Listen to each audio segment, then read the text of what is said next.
Welcome back, welcome back, welcome back. I know you missed me. This is Willie Flowers with the NAACP Maryland State Conference. How goes the hour with Willie Flowers? And we're happy to be back again. As always, the week has gone by fast. It's been fun. It's been a lot to talk about in the nation. I understand there's a flood in Pakistan that's killing people by the thousands, and that's very heartbreaking to me. I hope there's a call for support of those folks, and every other thing that's going on in this world can either be seen as an opportunity to help somebody or an opportunity for you to pray for somebody. So either way, we hope that you keep folks who are living these natural disasters in your thoughts and your prayers, and hopefully we can roll out support for them.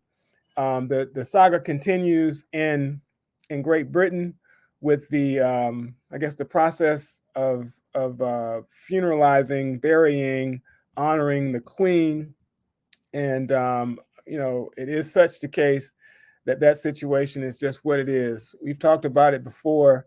We'll continue to talk about it. The transition has happened. So King Charles is now the king. And it's interesting about his reality. And I thought about this in several different ways. I remember when I was a little boy that he and Princess Diana were married. And it was a big rehearsal about that whole process. And it was the first time, I didn't know then. And not that I care less now, but so much has happened since they got married in that big rehearsal of a marriage. I remember it was summer and it took over all the TV news, took all over the time. But the marriage was a big deal. And I'm sure that this funeral is about to be a big deal. I guess the lesson for us, for folks who were young enough to see that, is this entire story, this saga that has played out with his relationship with Diana. We didn't know about the background stuff. I guess we'll never know. But we do know that that young lady died young. She left two sons. And, I guess one of these sons will become king one day.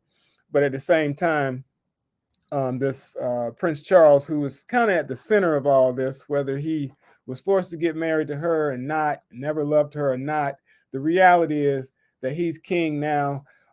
He has the same opportunity as his mother had to correct some of the stuff that their family, their country has done to the rest of the world. So I'll hold out for hope that he can articulate that.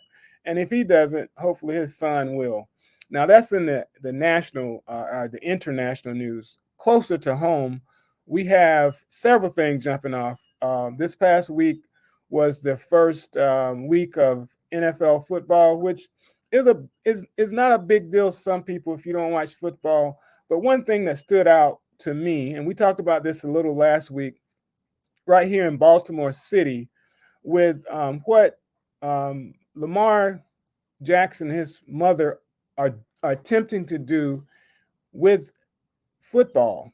And if anybody knows the story of um, Kurt Flood took a chance to do something that he didn't benefit from, but he created what we know as free agency. And I think I thought about it a little longer when I was watching this big time news and the story being about Lamar Jackson holding out on his contract. And then when the details came out about what he was trying to do and why he was trying to do it, I was more impressed. Now, if you know anything about the long story about Lamar Jackson and his mother, you know the story that he has never had an agent. He has never had a paid agent. His mother does his deals, or they do the deals together.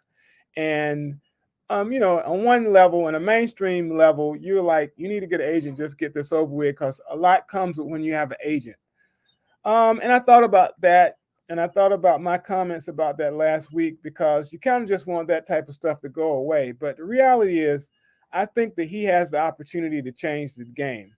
He has the opportunity to change the game. And so far, his decision not to have an agent from the beginning has worked for him. He's gotten all of his money. He hasn't had to share his money with anyone.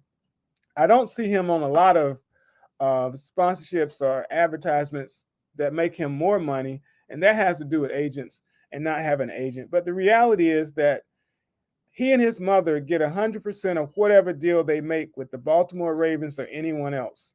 And if he can stay healthy, and if you saw the game on Sunday, he did a superb job. I don't think he played any less than he would have had he signed the contract. And at the issue, let me say this: at issue is him either getting 100% of his contract. I think his contract is 250 million or something crazy. But what he's saying, like other players who have done this same deal, is he wants all his money. And in the case with the Baltimore Ravens, he stepped away from the table because they only wanted to give him $133 million, I think. He wants all of it because he's a better player and he's better for Baltimore than anyone else would be.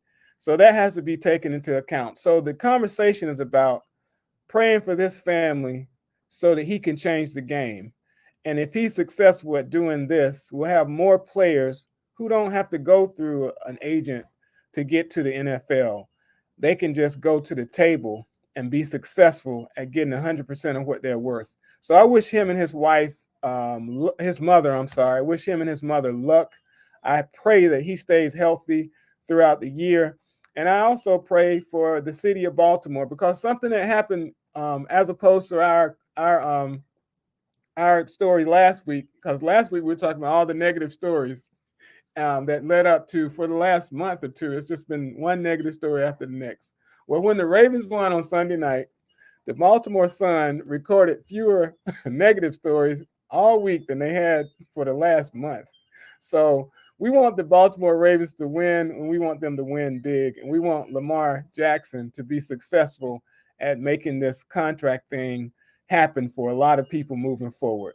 So that's it for our monologue. We got a lot to talk about. We got a few exciting guests today.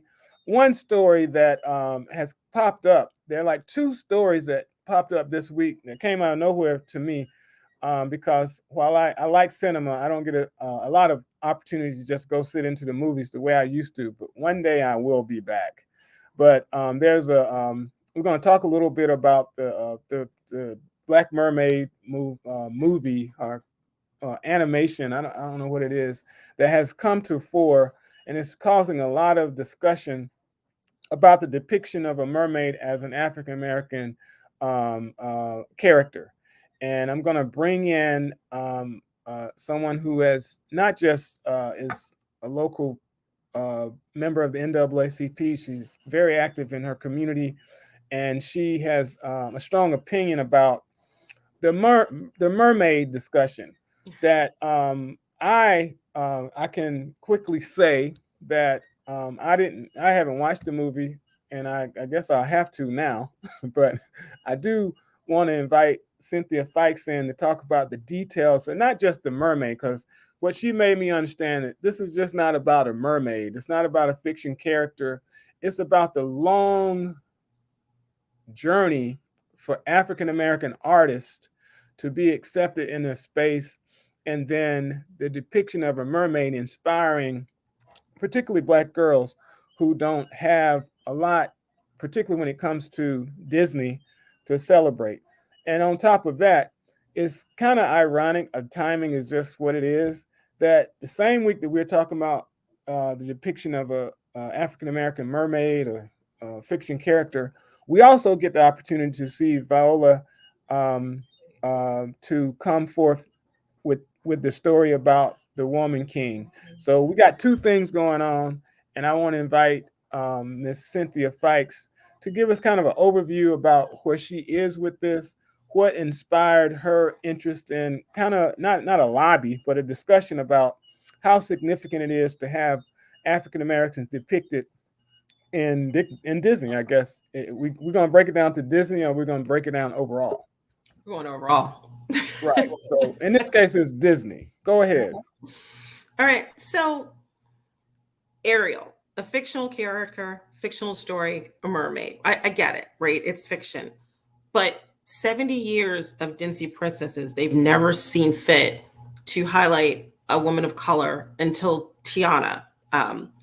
When you look at Hollywood, who's won Oscars? Halle Berry. We have to play hookers and maids and drug addicts to win. And it's a larger issue in Hollywood. This particular movie, because it is a beloved childhood story, because it is a Disney princess, because it is directing positive energy as a princess.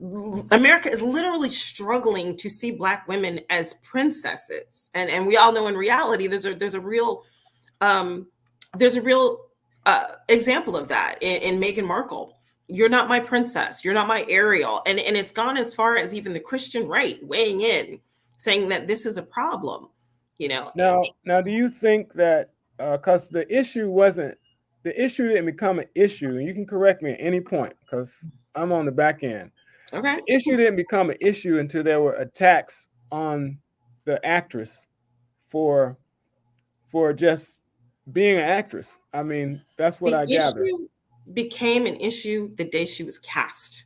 So even though Okay. the movie's in production, this has been an issue ongoing from the moment people understood.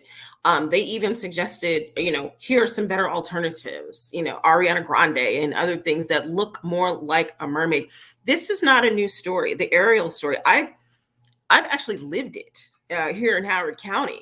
I was told I was not a proper Dorothy in The Wizard of Oz. And instead of the community rallying behind that, it's not about me, but this is not a new story where they're like, you're a Black girl, you can't play this role.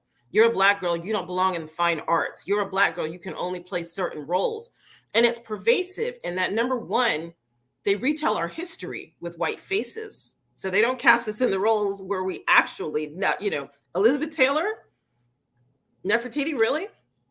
Okay, But so well, let me capture something here real quick.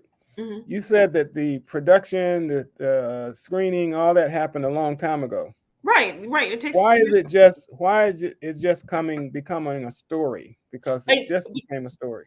Social media picked it up when she was cast, and now it's a story because the movie theater it's premiering. So now it's a Mhm. bigger story, but it was a story in the arts community, and in fan communities, particularly around Disney, when she was actually cast. This is not new. Mhm. There was a So backlash. I have to admit that I didn't know about it. Mhm. But the timing of it is such that from and our discussion online was about it. You can have duality, but it seemed like a distraction from everything else. It's not. And what I'm saying is that we're looking at the interest rate hike that went up this week. Like it's like that's Okay, something that can be, it's huge. while it can be explained about what we're trying to do to cast off the impact of inflation, but Mhm. that's a big deal. And I do think that It's a we huge. need to be talking about it. And I do understand your point that we can talk about both, It's, but the division it causes when we get into these um, issues that are side issues, when we have something as significant as a mortgage rate hike mhm. hike in our faces that we're all going to be impacted by. At the Let me same ask you a time, question. Let me ask you a question. mhm, Are we all impacted by the vision that Black women are more aggressive and hypersexualized? Are we all impacted by the way they treat our little girls as older statistically and there are more suspensions and the discipline? Are we more mhm, impacted by the pipeline to prison that affects Black women as it does Black men? mhm. This is we, not a we, side we, issue. we are impacted by it, but I guess the discussion that I guess I'm trying to approach, and I'm Mhm. doing it very carefully because I want to walk away with some level of unity and not Right. wasted discussion, Mhm. and that is that I do agree that we can do both, but I do want and feel that for us to have the ability to show how the economy is, we are at the base of this American economy in one way or the other. And unfortunately, we come off as consumers more than we do anything. Right. And this decision that, obviously we didn't have anything to do with, Mhm. simultaneously, when we can be celebrating what we've been fearful of for the last 5 or 6 months, and that was the rise in gas prices, Right. where the rise in gas prices is going down while the interest rate is going up. Mhm. So it's like we can't win, right? So I, Right. I just feel like that can be a discussion a frontline discussion as well. They're both discussion. They're both important because art imitates life, and what we're seeing in our girls, what the mentality that comes with understanding that you're a princess and you're worthy and you can build and you can grow and you can seek and you can dream, plays directly into the financial choices young people make coming out of high school. Can I be a princess? Can I own my own business? Can I strive? Can I be in the fine arts? Well, we've been told we're maids and hookers and whores in the media, and the moment someone steps up to be something greater, there's a backlash. So we should have both conversations, because the interest rate, we all know Black people pay more money for money than anyone else. We also are less educated from an economic standpoint of how to use our money and how to grow our money. So I'm completely in agreement with you. That's a frontline conversation, and it's a frontline to be had, but also is a frontline conversation in the fact that we belong in these spaces as Black women and Black men, and it is not imaginary. They are literally retelling history and the roles in the economic and emotional caste system in this country and leaving us out of it. And when we dare step into those spaces, there's a backlash. That's a problem. Now let's back up a little, because I don't want to miss the fact that your experience with being I'm gonna say sidelining the arts, but there's a long way to there's a training that you have to pay for, and you have paid for. There's training. Mhm. Then there's I guess rehearsal. There's competitions. There are details about the arts, and particularly in your experience was in dance, correct? Yes, my daughter's a classical ballerina. Yes. Right. So the process, the road to her getting into that space was very long. We won't ever know. You experienced it. You paid for it. You had to sit in the room, all that. So let's talk economics, though. There's a study Mhm. done maybe 12 years ago that said it takes $100,000 to raise a classical ballerina. So if you Mm. can't see yourself in that space and you can't pay for that space because these interest rate hikes, they're both problems.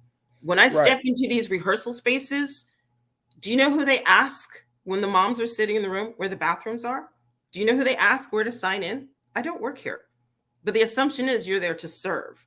And So it plays out. you like you got all the answers. They just think you got all the answers. That's all. I And don't you work know here. you do now. So they knew it coming in. So, well, my point is, because we all have done sports, we've all done this, and this thing about the arts is on another plane. It's a different plane than athletics. Let's just be clear. It's similar though, because my I son agree. actually I agree. plays It's European similar, soccer. but So we have to we have to admit that the facts chose different ones. y'all chose different ones now. It ain't a but lot of us around there, but in but both sports, and let me be clear, I have a classical ballerina and I have a son that plays soccer in Europe. right, Both and they're both professionals. right. Correct. They both get paid for what they do. So my question It's is wonderful. the patience and the time commitment is what should be discussed, and then I guess It's the opportunity also is that in this space that we're talking about, when it comes down to the economic side of it, that you are a good voice and frame for how families have to prepare, because it's one thing to know that your child has talent. It's another thing to be worn down by the expense of it. It's another thing to be worn down by what you're saying about the microaggressions that come with it. And I mean, I guess Howard County got you prepared for some of it, but the point is some people are not prepared and they might give up. you can't give up. It's the tenacity and all of it, because the reason this aerial is such a big deal, if you step into a classical, I've been in rooms with these classical ballerinas, and we cast you because you look. We had a woman apologize to my daughter when she was 14 for being so dark because we're doing Swan Lake and you must stand out so much being in the core. My daughter is extremely light skinned. I can barely pick her out on stage. But this woman from Alaska was like, "Oh, it must be so hard to be so black in these white spaces." And you have to understand, this is the attitude that these artistic directors are carrying into economic opportunities for our daughters. We don't see you in those roles, so we don't pay you to take these roles in these companies. If you look at the major ballet companies in America, count the black faces. There will be one or two. And if you have a conversation with your average person, the only name you will know is Misty Copeland, because there can only be one in America. That story needs to change. That story needs to change. And this is the pervasiveness of not allowing our daughters into the space where we are princesses. It's not about an imaginary character. It's about a mentality. So I'm gonna go watch the movie. I ain't got no business at the Mermaid, but I'm gonna watch it. I'm gonna watch it because of this. Because of this, I have spent my life trying to be in an art space because as a writer and all this kind of stuff, and I had to learn who all the black writers were, and it didn't really kick off until I got into high school. Mm-hmm. But my point is that to have more people means more people to attract young people to whatever the art is. Yes. Means that we'll have more of those young people, and whatever it is that has to propel that, I'm in favor of it. So I'm on it, but I still need to articulate what this whole mermaid thing's about, because I'm like stuck on this fiction. So well, you know what? I would encourage you to do this. Don't look at the movie. Go on social media and look at the trend of these baby girls seeing Ariel for this first time. That's where the story is. It's so not. You don't want me to watch the movie? Wait a minute now. I mean, go watch the movie. I'm going to see Woman King and Little Mermaid. But look at the babies seeing a girl. Go on social media and see these black mothers and fathers streaming their children. Oh my gosh, she's black. She looks like me. Blah blah blah. And I can't say enough about Halle Berry and her sister Chloe. I mean, they come up out of the dance world. They were dancing in with Bell Ethnic in Atlanta with Waverly Lucas, a black man, black woman, his wife Nina, who started a company because black people didn't have opportunity. That takes money. Back to the interest rates. This week, Dance Theater of Harlem. We all know the great late Arthur Mitchell founded it, and I'm thrilled to see Robert Garland taking the reins because he's a teacher in addition to a world-class choreographer. So he has the opportunity to transform that company and raise dancers that can hold their own across the world stage, because we can and we should and we are. But it takes financial backing. This is why I say both stories matter. But if you can't see yourself in the room, you're never going to need to pay to be there and to get the training. And that's beyond ballet. That's in every arena. So right. Well, and it is about, and we've done work around one of my favorite topics is how we create a pipeline for technology and success in that space. And it's all the same. And it's unfortunate that we can't live in duality, because I think you can do both. You can do technology and be proficient in that space, so you have options for one who wants to have options, because this dance thing has been hit by technology as well. I mean, the fact that we're talking about an animation with Disney or anything, it speaks to the connection, or they call it intersection of art and technology. So I'm all for it. I just again, like everybody else, and I'm reminded that the reason that I got into civil rights was as much about Dr. King as it was about Jesse Owens. You know what I'm saying? And wow, okay. And also Jackie Robinson. So that's just the life we have to live, and we have to do both things. So I'm with it, and we gotta stay together on this. I'd certainly. We have AXO as an outlet for young people to be exposed to dance and this kind of stuff in the NAACP, and that's something that we can hold up and use this as an opportunity to celebrate it. So thank you for that. We're going to have, thank you for coming on. You can hang on if you want to, because we're going to have a conversation with the folks at the Harriet Tubman Cultural Center that opens tomorrow. Yes. Are y'all ready in there? Thank you for having me. We have Corey Jones and Miss Bessie Bourdonnais, and we're going to bring them on. How you doing, Mr. Corey Jones? Oh, I don't know what's going on over there. Can y'all hear me? We can hear you. Can you see us? No. Nah, y'all gotta come to the. Y'all gotta come. Y'all gotta get closer. Wait a minute, hold on. Readjustment. So while they're setting up, we are excited to introduce the folks who have been working. Some people have been working for years, basically since the Harriet Tubman High School closed. There's been an effort to have it open back up. It's gone through a series of different pieces. It kind of follows the tradition of what happened to a lot of Black high schools when schools were desegregated. A lot of them closed, and Harriet Tubman High School was one of those that closed, even though it was not even an old school, and it kind of became a storage space run by the county government for years. And there was a fight, interest, and we'll get into that, of having it open back up so it can be something. And whoever brought it together created, I think, something that everybody's going to be pleased with when they see it open tomorrow. So I want to introduce both Miss Bessie Bourdonnais and Mr. Corey Jones, both very proud members of the Howard County branch of the NAACP. So tell us what's happening tomorrow. So we are very excited to open the doors to the Harriet Tubman Cultural Center.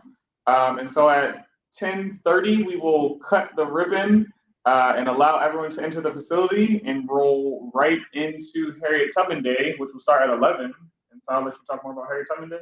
Okay, Harriet Tubman Day will be a day where there's going to be a lot of festivities going on. There's going to be a lot of excitement. Everybody's going to be oohing and ahhing of this building tomorrow because it is going to be something that you've never seen before. Now, I kind of stayed broad on the timeline of how this has come together over the years.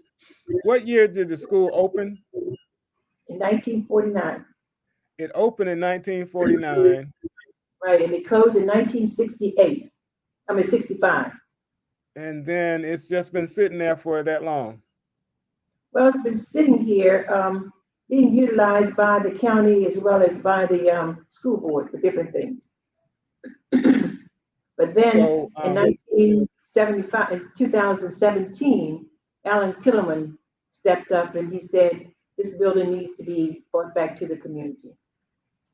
So that was in 2017. So since 2017, there has been an effort to open it back up. And Correct.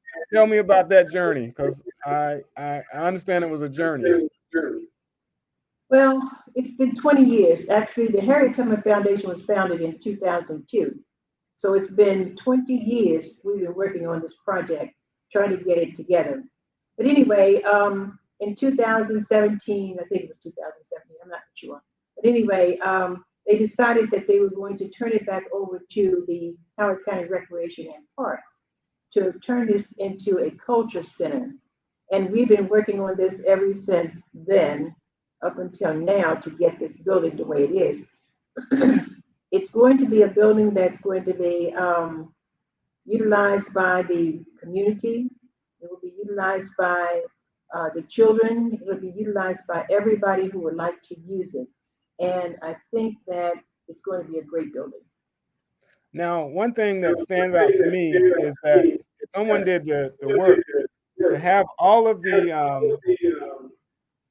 classes represented as soon as you walk into the building.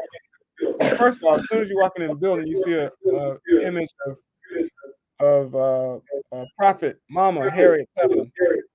When you walk in to the left, she doesn't have the shotgun. She's right to the left. But she has a Bible.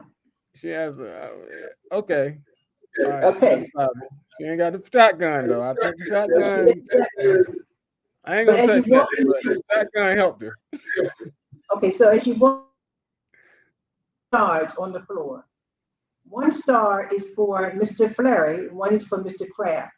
And they say that the timeline when Mr. Kraft took over, it was in 1949 up to 1956. That was when he was principal. And then Mr. Fleury took over from 1956 up until 1965, when the building was closed. You then see Harriet Tubman standing there to the left with no shotgun. I'm going to get you a shotgun.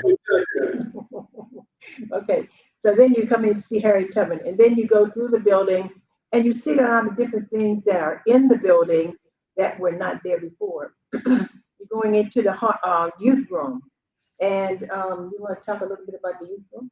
Yeah, so it was super important. And if we back up a little bit to the process, Bessie talked about like the community involvement was a very big part of this, right? And so we wanted to make sure that community voice was present, not just in the design phase, but as we utilize the building, right? Making sure that there was a space for everyone. And so we have a space specifically in the building for our young folks. And so it's the Dr. Nathaniel Gibson youth room. And so that room is dedicated specifically to our young people. So there are some gaming systems, ping pong tables, some table games, and all sorts of stuff for folks to be able just to come in, create community, and have fun. And then off to the left, there is going to be the John Belcher room, and that room will be for overflow of exhibits and things like that. Going up the hallway further, you have the Frances Hatley room. She was a teacher here, and that room is utilized for multi-purpose, for meetings, things like that. Further up the room, you'll have the cafeteria. And that's a room where it was dedicated probably in 2017-18. And then in that particular room, we dedicated the room to Rosie Matthews as well as to Mamie Hawtham, who were some of the teachers, some of the custodians, cooks at that particular time. Then you have off to the left the gymnasium. Auditorium. That has really been transformed into a very, very nice facility.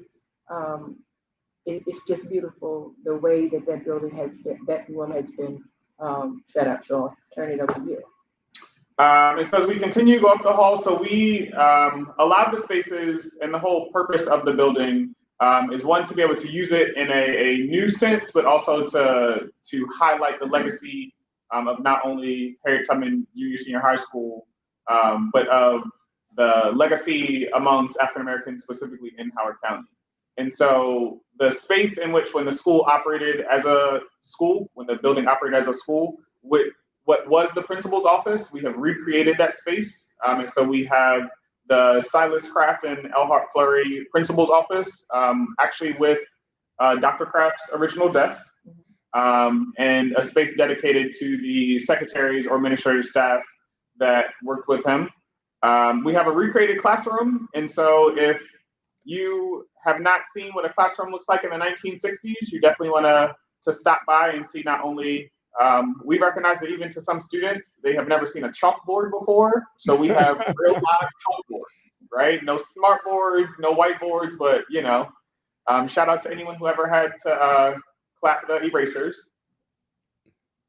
We have an art room, a dance studio, a children's room. So we hope to, within a couple of months, start up early childhood center. And so we'll have a small preschool class running out of here.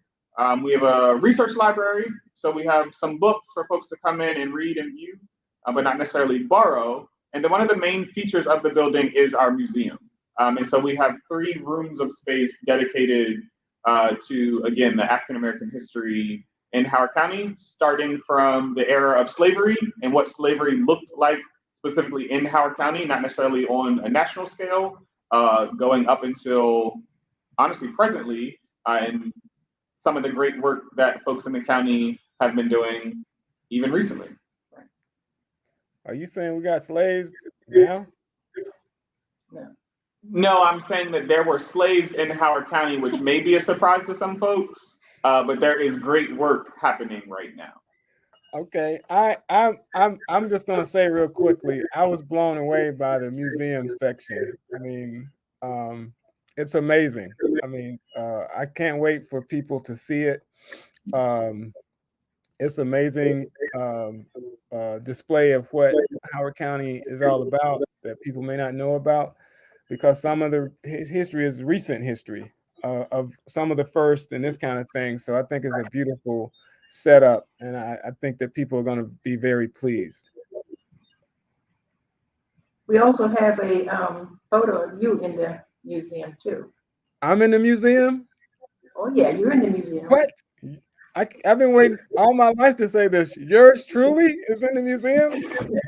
You're in the museum. So yeah, so I want to thank you for acknowledging the work of the NAACP in the museum. It's very fitting in a couple of ways because, as you know, right up the street, a block away, is where the first meetings for the NAACP were started, and it Correct. happens that your family legacy is connected to that history. You want to share a little about that, because it always makes me excited to know about. Who? My family? Yeah, Oh, the you Dorsey talking family, about the Locust United Methodist Church? exactly, and the Dorsey family. Oh yeah, my grandmother went to Locust United Methodist Church, and she was the superintendent of the church over there. So she has a lot of history over there, as well as Melvin Kelly, who is very, very involved with the Locust United Methodist Church over there. So my family does go back to that place. Yes. So the neighborhood is as important because the neighborhood was selected for the school because it was a historically African American community, correct? Correct. Correct. And so at the Yeah, base and of that also was Locust Memorial, which is still there, and that's major in regard to what everything we're talking about. Now, I guess the next question is, what do people have to expect tomorrow? a great time. Yes. A great time. Okay, y'all are. Am I gonna They have will to? come. They'll see a lot of performances, and they'll get a good meal. That's for sure. Well, it's always a good meal when you hang out. I know when we hung out at, well, every one of the Harriet Tubman days, but and whenever you do anything at Ridgely Run, it's always been amazing. So it kind of I commend you for not changing, because everybody don't eat that food every day, and when you do it, they come back to it, right? Right. Exactly. But in all seriousness, Willie, I will say that like I think one of the things that makes me most excited about tomorrow is not just us opening the facility, but I think a lot of folks don't realize that Harriet Tubman Day is that family reunion you didn't realize that you need, right? And so That you need. Yep. right, but that connection to not just the community, but like the historical part of our community, right? Like the folks who walked and drove and ran these grounds before we existed and are still here living, telling the story about not only what Howard County was, but, you know, as someone who is a graduate of a Howard County public school, to think that one is that segregation existed within the county, but two, there are folks who have lived those stories and are still here to talk about it. Is a piece of history and an experience that you don't get everywhere, and you don't get always. And Doug Sands is going to be the one bringing some of the history about Harriet Tubman from way back when up until current time. Right. I can't, I mean, it's always very powerful to hear him speak about anything. He holds a lot of the history of Howard County and on this subject. So he's like, both Dr. Sands and you are people I turn to for that information. Because not because he knows it all, because he lived it all. Because Right. I tell everybody, I remind everybody that he was the president of the NAACP the year that I was born. So Yes, he was. I'm just happy to be connected to him, and I do everything I can to remind people of the significance of focus, the significance of the work that we do across the street, literally at Freetown Farm, and how all of that comes together to make the NAACP an organization that's still doing work. So I want to thank both of you for all that you've done. I don't even want to I don't want to trigger anything about the challenges that you have, because just congratulate you on the fact that you made it, and I think that people are going to be very pleased with the center when they see it. And the beautiful thing about what you've gone through, and I've been at the sideline of it. I haven't been in the fight. Is that I think people are going to come and see the finished product and think that it was easy. So y'all made it look easy. So what are the timelines? What are the prices? All of that, so people can know when they hear this. So we will. So our goal is to expand over the next 12 months to a 7 day a week, probably 10-hour a day operating schedule. But we're going to be very intentional about how we expand that schedule. So we'll start pretty small. And so starting Monday, our hours will be Monday through Thursday, 9 a.m. until 8 p.m. On Fridays, we'll be open 9 a.m. until 6 p.m. And on Saturdays, we'll be open 10 a.m. to 2 p.m. And so over the next 12 to 18 months, we'll add some hours, add some days, and within the year, we'll be open 7 days a week, the majority of the day. In terms of pricing and memberships, right now, our biggest intention is really just getting the community in the doors and seeing the space. So we, at this point, are not selling a membership, right? Folks who come in are able to see the space and enjoy the space. We do have rentable space throughout the building. So if you are looking to have a birthday party, anniversary party, retire any party, just a family reunion, right? We will definitely take reservations for that. But in terms of seeing the space and learning and understanding the history, that is an experience that comes free of cost at this moment. Now, tomorrow, though, how much are those plates? That's what people need to know about. $20. $20, and you're gonna get fish, you're gonna get chicken, green beans, potato salad, mac and cheese, a drink, and a dessert. So you'll get that for $20. That Well, sounds like a meal for 2 days. we'll be there. Coming with friends. I'll be up in there as soon as I can. I'm gonna Yeah. be there today. I gotta set up for it tomorrow. So I'll see y'all over there, and I look forward to the opening day. Very good. So thanks for jumping on. We'll see y'all next time. See you tomorrow. Okay, take See care. you later. Thank you. See you All later. right. All right, we got another guest on. We got Mr. Brent Jones, who represents the Prince Hall Masons and also Emerge. So we're gonna let him tell us about what he's working on. First of all, I want to thank him for reaching out to the branch, the Howard County branch. Even though we basically work and live in the same area, we had not connected, and he took the opportunity to reach out to me.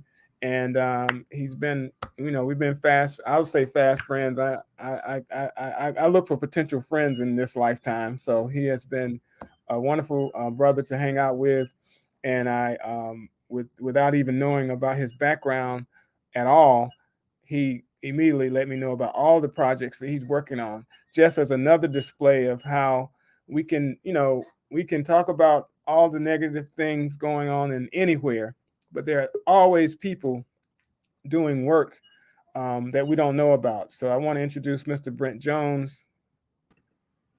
How you doing? What's going on here? Good afternoon, sir.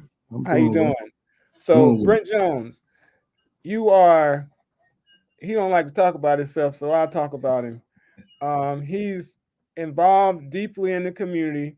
One thing that I do know about him is that he tries to connect what he's doing both professionally, from a vocational standpoint and an advocacy standpoint, to everything that he does.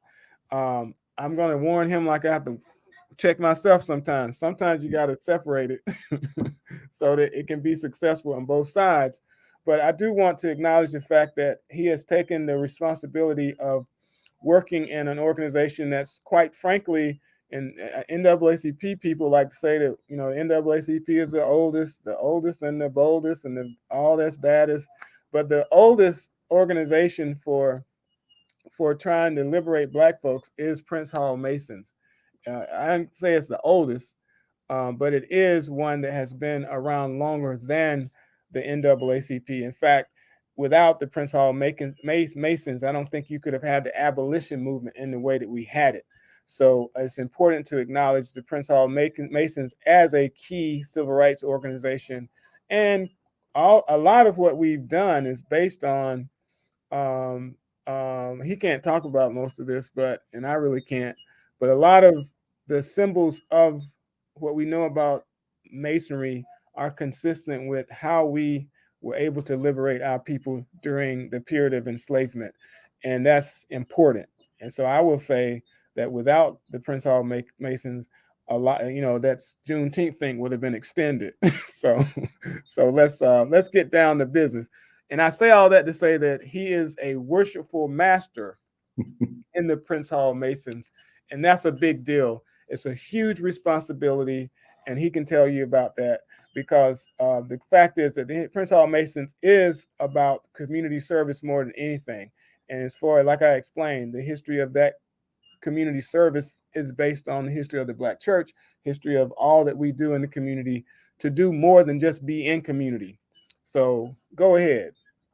Thank you, Willie. I really, really appreciate the honor, the opportunity, and thank you for speaking about me, because as you correctly state, I do not like speaking about myself. I'd like for my accomplishments to go before me, and my biggest inspiration has been my sons. I have 2 young boys and a daughter, and I want them to have some steps to walk in as well.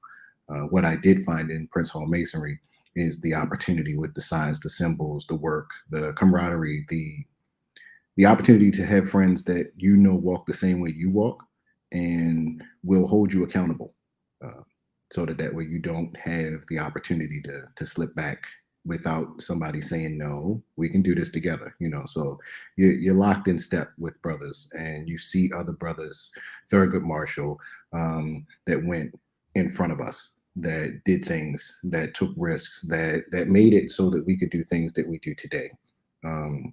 So that is a big deal for me. You know, my lodge in the most worshipful Prince Hall Grand Lodge in Maryland is EWS Pec Lodge number 82, where the most worshipful Noel C. Osborne presides, just to do all of the formalities to make sure that everything is recognized. I'm not speaking on behalf of the lodge at all, but the Grand Lodge, on behalf of my lodge, I can speak.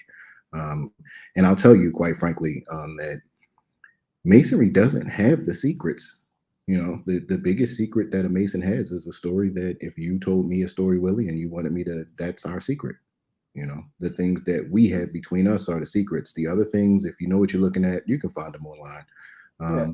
I encourage people to go to the National Museum in DC. There is a piece on Prince Hall Masonry there. Make the trip to Boston. And go to where Prince Hall started. Go to the lodge. The lodge is open, and you will be able to go in, and you will be able to see once every, don't quote me on this, once every certain amount of years. I could get back to you with that. They actually bring out the original charter that Prince Hall got from the Grand Lodge of England when he became a Mason, so folks can see that and partake in that. There is a Phylaxis Society. That is a publication that's written by Masons and for Masons, so that folks can read that. There are Masons here that you can walk up and talk to anytime you want to. I'm always available to talk about Masonry, advocacy, as you stated, you know, working for Emerge Incorporated. I've been here for 26 years and 4 months, and I don't really feel like I've worked a day in my life. The people are challenging, because the things that we take for granted that we can do, the only challenge in it is that, you know, getting them to believe in themselves enough that they can do it, you know, and advocating for them, things that we would take for granted, like voting. You know, folks that have a disability can vote. I know that one of the big things that the NAACP is looking to do is encourage and increase the voter turnout. Well, there are populations of folks that have disabilities that may not be able to speak the way that you speak or write the way that you write, but would love to vote and experience that. And we can partner and we can help to do things on that nature. Advocate for their needs. I was involved in the Alzheimer's walk here in Howard County for several years. One, because I lost my grandmother to lots of complications with Alzheimer's and dementia. I went from going home to see her every day to her trying to connect me with my sister and tell me that my sister was a nice young lady I should meet. So it was different and difficult. And one of the Right. ways I like to fight back and give back is to go out and do something.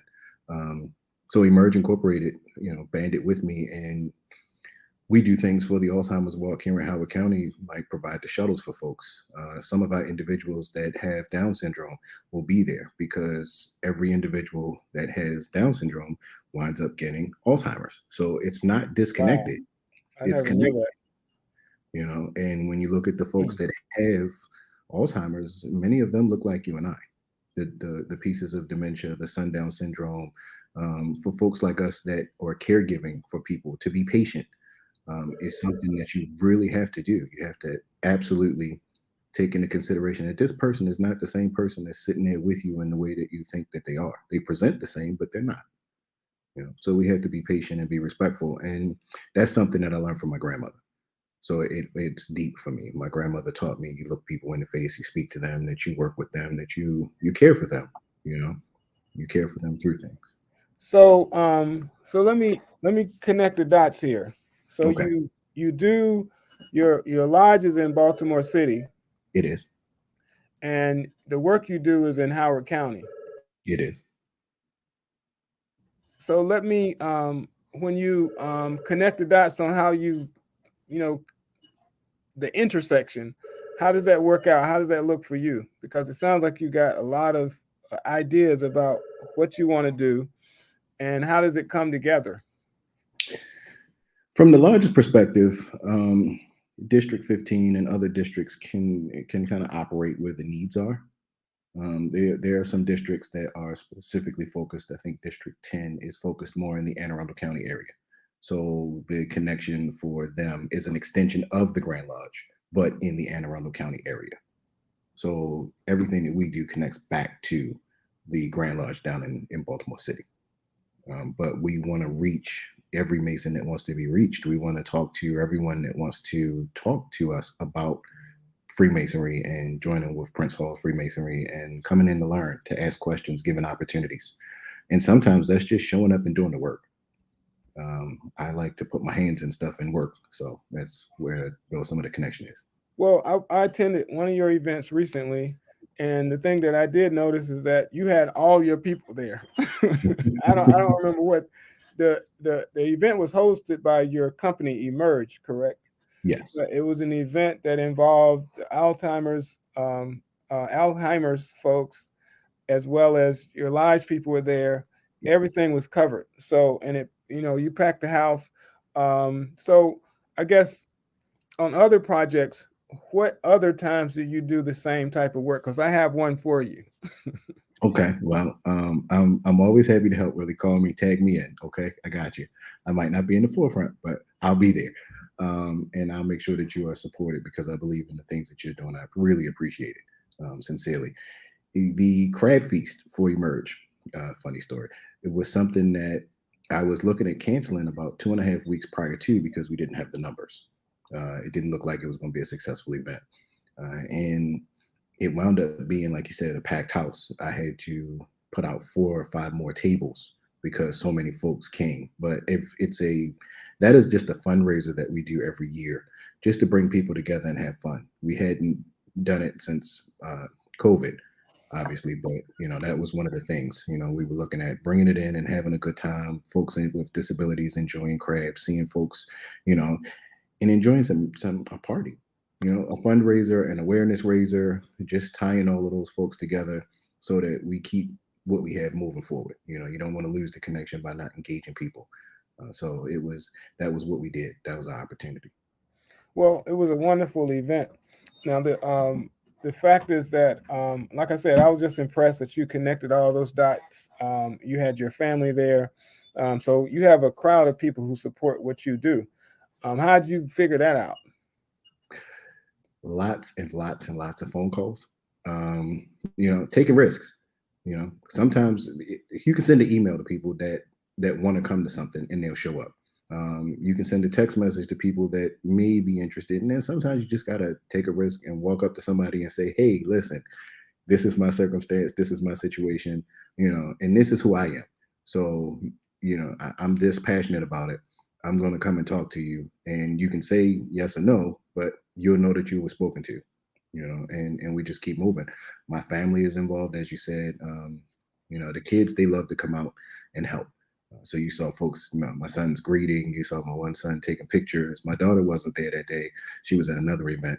But my sisters, my nieces, and then Emerge has been like a family since '96. It's just been something that I've connected to with folks with disabilities because they will walk up to you and give you a hug. It's like they can sense it. You're not having the best of days and they just walk over to you, give you a hug and tell you to keep going. That's like every day for me. Saturdays and Sundays included. You see it. They smile when you light up in the room because they'll give you an idea. One of the customers actually gave me the idea of having a crab feast. So, they were there and they were having a great time. Well, we want to connect with you and your movement to what we're doing around invisible disabilities, because it's kind of an outlying type reality. But when it comes to, I guess, developmental disabilities, and then you get into this space of mental health challenges, you can't see them, you know, and people are in pain, people are having challenges. And what we're hoping to do is create a structure so they can get out, we can create outlets for support, because I think that's very important when it comes down to challenges, like I said, that you just take for granted that people don't have any type of mental health challenges, for example, but they do. And one that is that I've been introduced to recently is the whole conversation about ADHD and ADD, and then dyslexia at the ground level. And if you don't have teachers, and if you don't have administrators who can identify, particularly young people, that they have learning disabilities, then their whole 12 years can be a challenge. So, I want to connect with you on that. And also, the blood drive that we're hosting. We're hosting a blood drive with the branch. Hopefully, you can collaborate with us on October 1st. And the goal is to extend opportunities for people to support African Americans, mostly, who suffer from sickle cell anemia, because the blood donations for Black folks is very low, as well as organ transplants. But in a lot of cases, we need them more than anybody else. So the effort around the activity around sickle cell anemia and blood donations has increased the number of African Americans who are giving blood. So we want to be a part of that movement. So that's for everybody else. October 1st, we'll go to our website, howardcountynAACP.com, and get more details. But it's from 10 o'clock until 3 o'clock on October 1st, and we're going to be at the East Columbia Branch Library where we met. so, yeah. So I just want to thank you. You also have an event coming up for booster shots. So you got to tell us about that. We do have, and I want to just retract, we'll go backtrack with you if I can, to support the blood drive. I will definitely be there. I have already spoken to several members of the lodge who have pledged that they will be there. And I'm going to reach out to some other members as well. Along with being a Prince Hall Mason, I'm also a member of the ancient Arabic Egyptian Order Nobles of the Mystic Shrine. So I will reach out to some of the Shriners and the Nobles as well, so that way we can support there as well, to get more folks, and folks from Emerge will definitely be there. And if you are interested in setting up another one and having it held here at Emerge, I will offer that to you also. Yeah, no, we are just, this is our first one. It was a case that we just got hooked onto the advocacy because the sickle cell advocacy would appear separate from blood donations. But if you're in the if you have a family member who has the challenge of sickle cell anemia, you know it's all combined. But from the outside, if you don't have family members who have the challenge of the crisis that comes with sickle cell, you wouldn't know. If if you've ever been in a situation where you have a need for blood, you wouldn't know. But this brings it all together, and we're trying to make it happen. So this is just the beginning for us, and we definitely can collaborate on that.